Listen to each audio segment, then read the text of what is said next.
Hey everybody, it's Scott, Simcoe Spring Service, and today we're going to be doing a inspection on a Freightliner Airliner suspension. So we're going to go over the most common issues that happen with the suspension and stuff to keep an eye on as you're doing your daily inspections, or if you're doing a safety inspection or anything like that. If you're the driver, when you're doing your dailies, this is something you can take a look at so that your maintenance doesn't get away from you. And hopefully with a quick visual inspection, you can kind of get an idea what you're looking for to find out whether or not it's good or if it needs some maintenance. And all I'm going to need for this is a hammer and my trusty flashlight. So when you're taking a look at your leaf springs here, what you're going to do is you're going to look right here to see whether or not the leaf is broken, because the two leaves rub on each other, and if it's going to get thin and snap, that's where it's going to break. The other part is down further behind the spring. So the other most common spot they break is right on front of the U-bolt or right down the center of the spring pack here. Looks like this one's in good shape. Next thing you're going to do is you're going to look at the bushing, and you can see this bushing right here.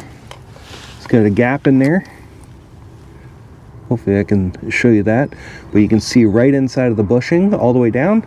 So this bushing is cooked and it needs to be replaced. We're taking a look at the other side here, and you can see that the bushing has actually slid over and is now loose, and you can see that that rubber is sticking out, so it needs to be replaced as well. So this bushing here, you can see it's reduced a little bit inside of the sleeve, so it's not parallel. You see a little gapping around there. So this bushing's like worn, but not terrible, until we look at the other side. And you can see, right inside of there at the top, a lot of bushing reduction. It's supposed to be flat and flush with the edge here, but it's actually reduced way inside. So that bushing is also cooked. So yeah, some of the bushings are really easy to diagnose and see whether or not they need to be rebushed or not. Some are a little sneakier, so you actually got to look inside, and usually it's on the inside of the bushing that's most worn out. The outside, if you only look at that, sometimes they look good, but the inside's worn out. So you got to take a look at both sides of the bushing to make sure whether or not it's in good condition or not. Now these bushings are the most common bushings. Freightliner uses them on the Airliner suspension. International and Western Star also used them on some of their vehicles. And Peterbilt uses them in their low air leaf suspension. So it's a super common bushing used on a lot of different springs. Now they're all inspected the same way. Just take a look at them, see if the rubber is being reduced inside instead of it being flush on the outside. Look for gapping and stuff like that. The sooner you can catch these things, the better it is, because it can lead to a series of other unfortunate issues.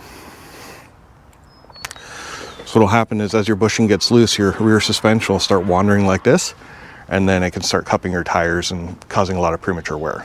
So getting your bushings done early is good, because that bushing also sets your alignment.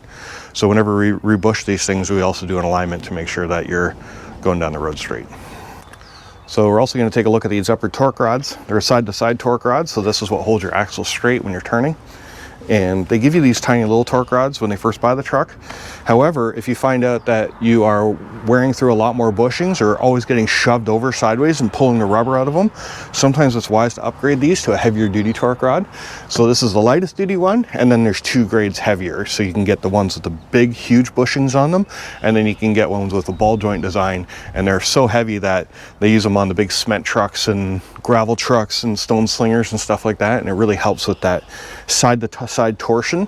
So if you feel like you're just going through a lot of torque rod bushings, or if you feel like you're wearing out your spring bushings, get these upgraded to a heavier duty version, and then that'll save you a lot of maintenance and time lost. And the last thing we're going to do is we're going to grab a hammer and we're going to tap on all the U-bolts. And the reason why we tap on the U-bolts is because when they sound solid like that, then you know that they're tight. If they have a tinging sound, then you know they're coming loose. And you can also take a look to see if any, like you have, I call it rust bleeding. So it's like this like orangish type rust, like seeping from around the edge of the U-bolt. That usually means that they're starting to come loose. Now these U-bolts are nice and tight, so that's good. But when we go to rebush these springs, usually if they're a little older like this and they got a little bit of rust on them, then we usually end up taking the whole spring pack out, and we'll examine the spring for more cracking and other, wear and tear related issues while we rebush them. So this is something you should be doing every day on your pre-check before you drive your truck every day. And it's just something to just keep an eye on so that you can catch things early, because tires are so expensive nowadays.